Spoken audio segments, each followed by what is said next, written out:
मेरा बेटा कितना टैलेंटेड है और कितना नहीं, ये मुझे किसी और को प्रूव करने की ज़रूरत नहीं है। कोई 2 कौड़ी का आदमी अगर जज की कुर्सी पे बैठ जाए, he doesn't become the master of music. I mean, simple सी बात है, अगर इतना ही मास्टर था म्यूजिक का तो वो खुद इतना बड़ा सिंगर क्यों नहीं बन गया अब तक? सोचने वाली बात है, राइट?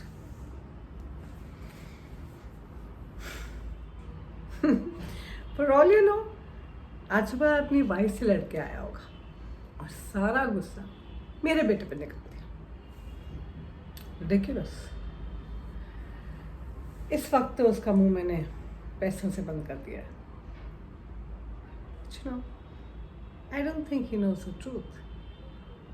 उसको ये नहीं पता कि मेरे पर्स में और भी पैंतरे रेडी पड़े हुए थे।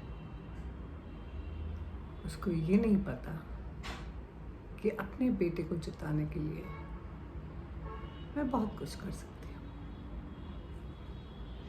इनफैक्ट मैं कुछ भी कर सकती हूँ।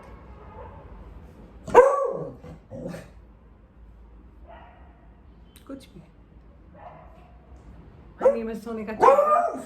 I stand 5 feet 6 inches tall. Here are my profiles for you.